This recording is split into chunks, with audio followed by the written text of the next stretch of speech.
The chain went down in the dirt between them, and the whole village came to watch.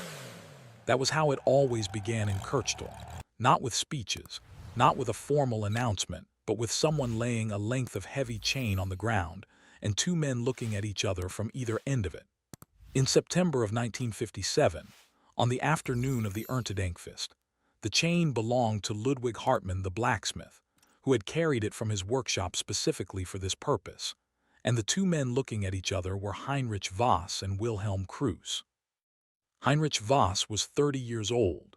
He had taken over the Voss family farm in 1952 when his father's health had made it impossible to continue, and in 1955 he had bought a Hanomag R35, a real machine, people said, a proper modern tractor, red and solid and 35 horsepower, and the kind of thing that announced itself in a farmyard without needing to say anything. He drove it the way young men drive new machines, with one arm over the backrest and the engine slightly higher than necessary, enjoying the sound of it. The Hanomag was clean. Heinrich cleaned it on Sundays. When he drove it through the village on his way to the fields, people looked at it. Wilhelm Kruse was 58 years old.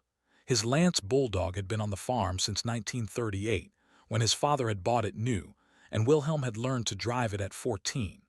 It was dark now in the way that working machines go dark, not painted or polished, but layered with 19 years of oil and fuel and field work that no cleaning would fully remove. The front hood had a dent where a wagon tongue had caught it in 1943. The exhaust pipe was patinaed to a rust brown that caught the afternoon light in a particular way. The rear tires, wide and low pressure, carried the specific texture of a machine that has never been off a field or a farm road. It was not the kind of machine you looked at admiringly. It was the kind of machine you looked at and thought, that has done a great deal of work. When the challenge had come up, as challenges at Erntedankfest always come up, through accumulating drinks and accumulated pride and the specific social pressure of a village where everyone knows what everyone else owns, Wilhelm had said little. He had looked at his tractor for a moment. He had said, "All right," and that had been enough. If this is your first story on this channel, subscribe now and hit the bell. New story every single day. Let me tell you about Kirchtal, because the place matters as much as the machines. Kirchtal was a village of perhaps 400 people in Lower Saxony, on the edge of the great northern German plain, where the land runs flat and wide, and the farms are separated from each other by distances that make a tractor not a luxury, but a necessity. The harvest of 1957 had been good, one of the best in years, and the Erntedankfest had the particular warmth of a community that had worked hard and been answered with a good year. The tables in the square held food from a dozen farms. The children had been running since noon. The older men had been talking since 2. The suggestion for a tractor pull had come from someone. Nobody remembered exactly who, which is how suggestions like this always work, and had caught immediately, because a village after a good harvest has energy to spend, and a tractor pull is the oldest way of spending it. Within 20 minutes there were perhaps 80 people at the edge of the field beyond the last barn, standing in a loose semicircle around the space where Ludwig had laid the chain. The Hanomag had arrived first. Heinrich had driven it from the yard with the engine well above idle, which was a choice that everyone noticed, and parked it at the south end of the chain. Several people, younger men who had seen the Hanomag at work over the past 2 years, had nodded at the machine with the specific nod of people affirming what they had already decided. 2 men made informal bets in the way of village informal bets: a drink, a sack of grain, something without paperwork. The Lanz had arrived second. Wilhelm had driven it at the same speed he drove it on field roads, which was the speed the field required, and parked it at the north end. There had been no special sound and no special entrance. It was simply there, the way it was always simply there. The chain ran between them in the dirt. Ludwig attached it to both rear drawbars with the practiced efficiency of a blacksmith who has done this before and checked the connections twice. He stood back and looked at both machines. He had his own assessment, which he kept to himself, because a blacksmith who has worked with iron his whole life has a different relationship to the question of what iron can do than people who have not. Heinrich Voss looked across the chain at Wilhelm Kruse and smiled. "Old man," he said. Not meanly, he was not a mean young man, but with the confidence of someone who considers the outcome already settled and is giving the other party a moment of acknowledgement before the matter is concluded. Wilhelm looked at him. He did not smile back, he said nothing. Somebody in the crowd laughed, not cruelly, with anticipation. The crowd had decided. Now let me tell you what Wilhelm Kruse knew about that Lanz Bulldog that the village did not know. Because this is where the story changes from entertainment into something that the village would remember long after the Erntedankfest food was gone. The tractor pull is the oldest mechanical test. Two machines, one chain, one question. Which one has more real pulling force under sustained load? On paper, the Hanomag R35's 35 horsepower was modern and efficient, produced by a four-cylinder engine running at the RPM range that modern tractors prefer. The Lanz Bulldog, a 1938 model, 45 horsepower on the factory specification. Though specification is a conversation held at the factory and not confirmed by 19 years of field work, was older and heavier, and made according to a completely different understanding of what a working machine was for. That understanding had been developed by engineers at the Heinrich Lanz Company in Mannheim beginning in the early 1920s, and it rested on a single mechanical principle. A single large cylinder, firing once per revolution at low speed, turning a flywheel that weighed more than many complete engines of modern design.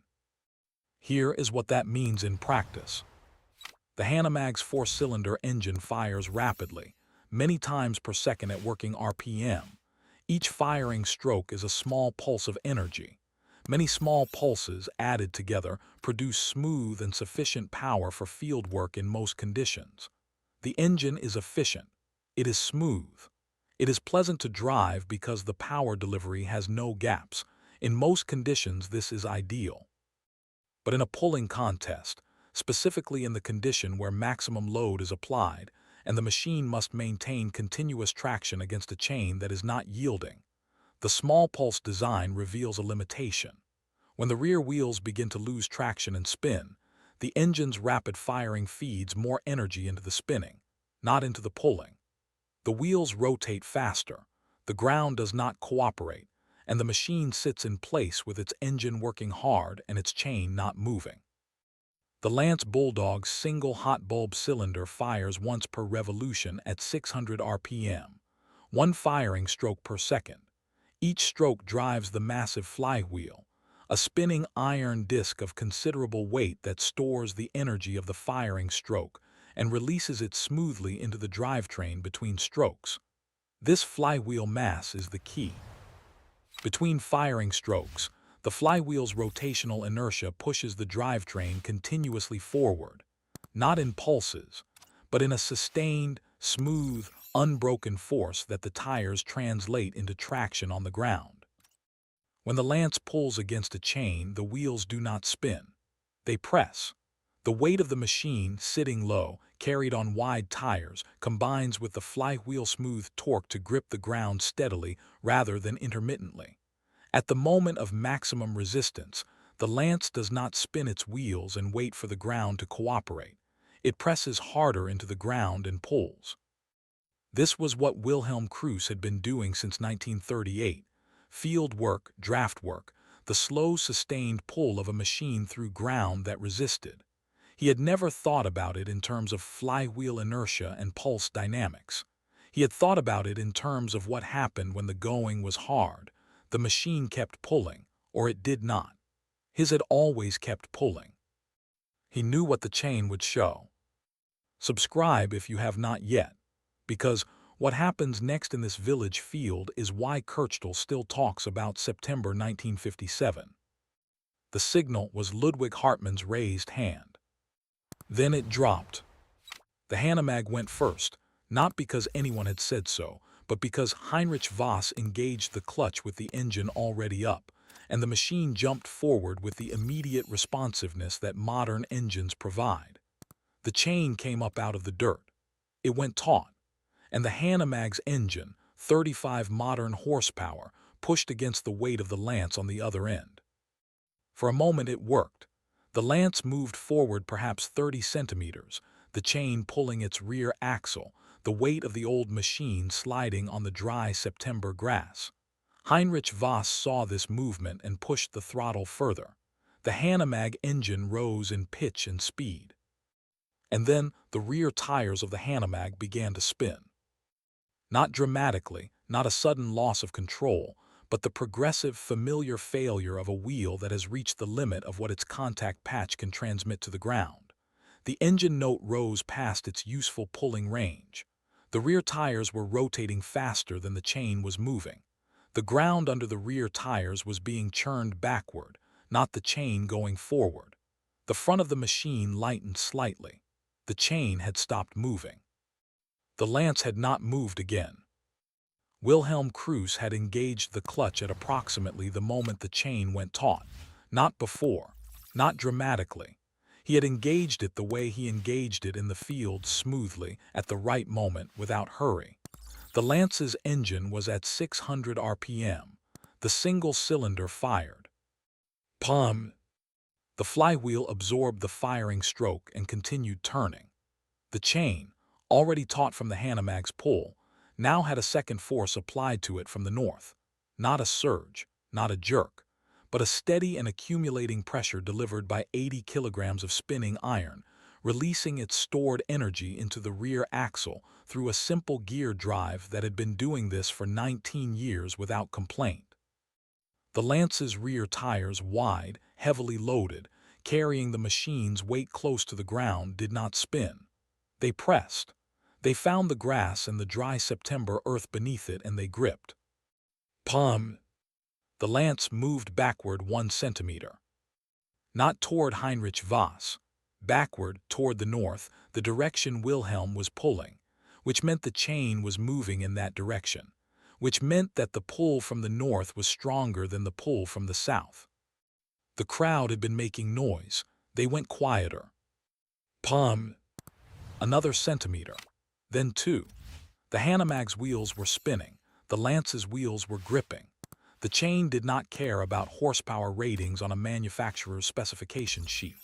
The chain cared only about which end of it was moving, and the end that was moving was the end attached to an old dark Lanz Bulldog whose single cylinder had been firing in this way since the year before the war. Heinrich Voss pushed the throttle to the stop. The Hanomag engine ran at maximum. The rear wheels threw a visible spray of dry grass and dirt backward. The machine was working as hard as it could work. Every horsepower the engine produced was going to the rear wheels, and the rear wheels were spinning, and the chain was moving in the wrong direction. Pum, pum, pum. The Lanz Bulldog moved at walking pace toward the north, dragging the Hanomag behind it, the chain tight between them, one slow, heavy rotation at a time.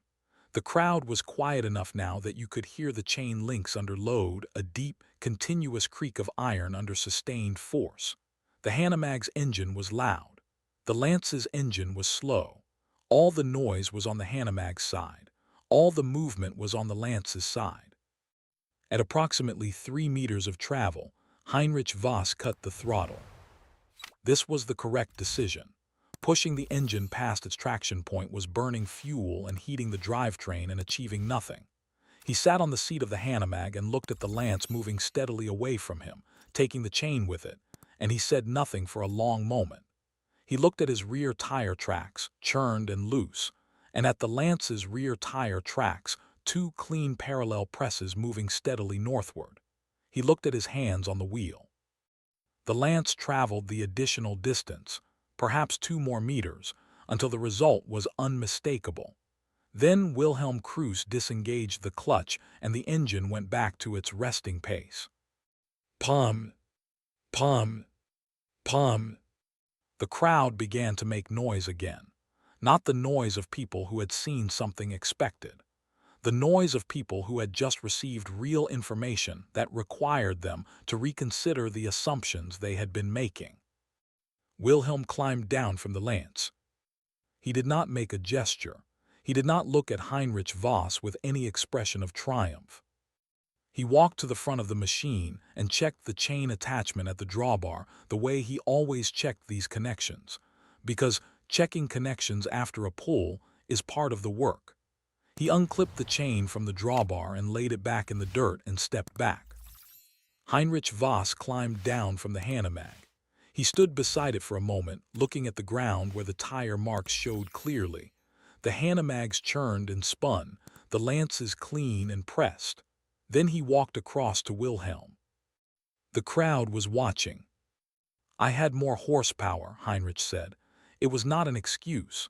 It was a genuine observation, the beginning of a real question. "Yes," Wilhelm said. "Then how?" Wilhelm looked at the lance. He was quiet for a moment, the quiet of someone choosing which part of something to explain.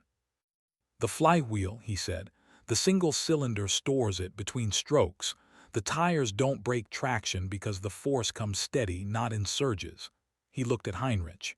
"Your engine works faster. Mine works longer. In a pull, longer matters." Heinrich looked at the lance. He looked at the flywheel visible through the guard housing. He looked at the width of the rear tires and the way the machine sat low to the ground and the age of it. "I should have known that," he said. "Your father would have known," Wilhelm said, not cruelly, as a statement about what fathers used to know. Heinrich was quiet for a moment. Then he said, "Can I see the engine?" Wilhelm said, "Yes." They stood at the lance together for the next 20 minutes while the crowd dispersed back to the harvest tables, and Wilhelm showed him the flywheel and explained the firing cycle and what the single cylinder did differently from a multi-cylinder engine under maximum load. Heinrich asked questions and Wilhelm answered them with the patience of a man who has known these things for a long time and does not need anyone's approval for knowing them. The chain lay in the dirt between the two machines. Stay with us, subscribe and hit the bell. New story every single day. By evening, the story had been told 4 times at different tables, each telling more precise about the moment the Hanomag wheels had stopped moving and the lance kept going. By the following Sunday, it had reached people who had not been at the field. By the end of October, it had acquired the quality of stories that a small community tells about itself when something happens that seems to say something true about the world. Heinrich Voss spent the following winter reading about hot bulb engines and single-cylinder torque, and the design philosophy of the Lanz Bulldog, which had been conceived by engineers in Mannheim who understood that German farmers needed not a fast machine but a strong one, and that strength in a field under load is not about peak power, but about sustained force delivered continuously to the ground. In the spring of 1958, he came to Wilhelm's farm on a Saturday morning with a question about the flywheel bearing. Wilhelm answered it. Heinrich stayed 2 hours. He came back the following Saturday. By midsummer, he was spending 1 morning a week at the farm, learning the lance the way you learn something that cannot be learned from books, by watching someone who knows it work on it with their hands. In 1962, Wilhelm's health began to limit his field work. Heinrich helped with the harvest that year, using his Hanomag for the work the Hanomag was suited for, and the lance for the work the lance was suited for, because by 1962 he understood the difference. When Wilhelm Kruse died in 1967, he left the Lanz Bulldog to Heinrich Voss, not to his nephew, who had his own farms and modern machines. To Heinrich, because Wilhelm had told his sister that Heinrich was the only person in the district who understood what the machine was. Heinrich kept the lance. He kept it beside the Hanomag in the barn and started both twice a year. The lance fired on the second turn of the crank every time. Pum pum pum. In the village of Kirchtal, in the years after 1957, the tractor pull at the Erntedankfest became one of those stories that older men told younger men when the younger men were too confident about the machines they owned. The point was never that the Hanomag was a bad machine. The point was that the village had watched 35 modern horsepower lose to an older, slower, heavier machine with a single cylinder and a massive flywheel, and had needed to reconsider what it understood about what power actually means when a chain is tight and the ground refuses to give. Some machines are built for the hardest moment, the moment when everything else breaks traction and spins and the chain has still not moved. The Lanz Bulldog was built for that moment. It had been built for that moment since 1921. Every year that passed made people more likely to forget it, and every once in a while, on an afternoon in September when a chain was laid in the dirt and two men looked at each other from opposite ends of it, the machine reminded them. The whole village had bet on the Hanomag. The chain had not.